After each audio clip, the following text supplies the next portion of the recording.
Alors aujourd'hui, il y a 4 grands secteurs qui achètent de l'or.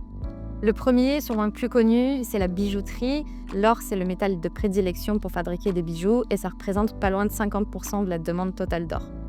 Le deuxième, peut-être un peu moins connu, c'est l'industrie. Savoir que l'or, c'est un métal qui conduit bien l'électricité, qui est malléable, qui ne s'oxyde pas. Et donc, c'est un super composant dans les appareils électroniques. On en retrouve par exemple dans certains smartphones. C'est évidemment de toutes petites quantités et donc ça représente que 5% de la demande totale d'or. Le troisième secteur, c'est la demande d'or d'investissement.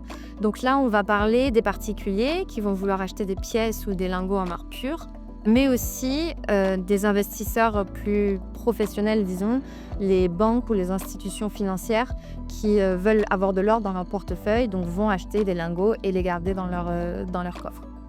Et dernier acteur, et pas des moindres, ce sont les banques centrales qui sont aujourd'hui des acheteuses importantes d'or puisqu'à elles seules, elles représentent environ 25% de la demande totale d'or. Elles achètent de l'or pour ajouter dans leurs réserves, pour diversifier leur portefeuille, notamment mieux résister en temps de crise, mais aussi pour se couvrir contre le risque géopolitique. Elles ne veulent pas être trop dépendantes des devises des pays étrangers, notamment le dollar. Et donc, elles achètent massivement de l'or. C'est un phénomène qui est important depuis quelques années.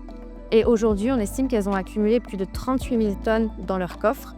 Et ça représente 20% de tout l'or qui a été extrait à travers l'histoire et dans le monde.